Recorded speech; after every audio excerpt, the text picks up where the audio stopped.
Hi, so I recently started the Dark World Grimoire, which is a project that attempts to encapsulate every single aspect of Dark World in a single video series.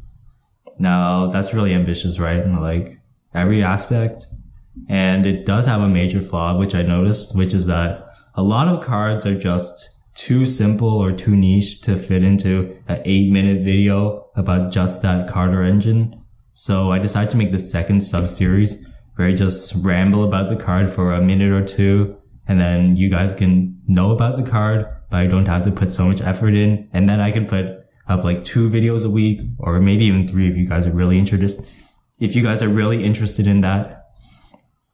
But yeah. So the card I'm going to be talking about today is Light Dragon Attic Nister, which is a card I came across when I was watching Common Charity replays. Yeah, I know, Common Charity, right? Who plays that? But it's a rank 4 light Cyberse, which reads, it needs 2 level 4 monsters, and if a monster you control would be destroyed by card effect, you can detach material from it instead. And then you can only use each of the following effects of Light Dragon Attic Nister once per turn. You can detach material from this card, destroy face-up monsters your opponent controls, up to the number of Attic Nister monsters you control. So it counts itself since it's an Attic Nister, so it'll destroy 1 monster, and then it doesn't target as well, which can get around some protection. And the second part is, when another Cyberse monster you control inflicts battle damage to your opponent, you can special summon 1 Link monster from your graveyard.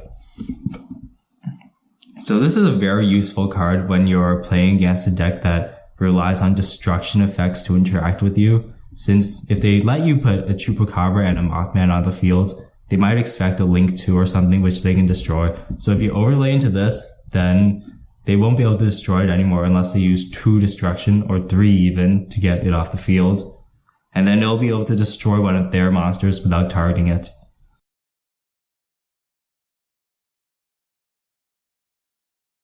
The problem with this card, though, is that it's able to be negated or removed using non-destruction, so it is a bit tricky.